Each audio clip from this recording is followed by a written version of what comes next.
The lord, మీలో ఉన్నవాడు లోకంలో ఉన్నవాని కంటే గొప్పవాడు అని వాక్యం సెలవిస్తుంది. మొదటి యోహాను పత్రిక 4వ అధ్యాయం 4వ వచనంలో ఉన్నటువంటి మాట ఇది.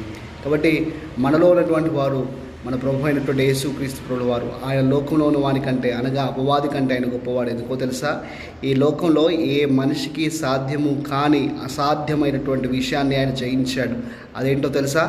మరణమును ఆయన జయించాడు. మరణాన్ని జయించి మరణపు ముళ్ళును ఆయన విరిచి, మరణమాని ముళ్ళెక్కడని మరణాన్ని ప్రశ్నించినటువంటి ఏకైక దేవుడు యేసుక్రీస్తు సంపూర్ణమైనటువంటి మానవుడు అని చెప్పడానికి ఆయన ఈ లోకంలో మనిషి వెళ్ళవలసినటువంటి ప్రతి బాధ గుండా వెళ్ళాడు. ఆయన సంపూర్ణ దేవుడు అని చెప్పనీకి ఆయన మరణమును జయించాడు. ఈ ఉదయకాల సమయం ఈ మాటలు నీవు వింటుండగా నీ జీవితంలో నీపైన న్యూనతాభావం కలిగినట్లయితే గుర్తుపెట్టుకో, నీవు అసాధారణమైన వ్యక్తివి కాదు. క్రీస్తును బట్టి నీవు గొప్పవాడు అనే విషయాన్ని జ్ఞాపకం తెచ్చుకో. నీలో ఉన్నవాడు గొప్పవాడు అని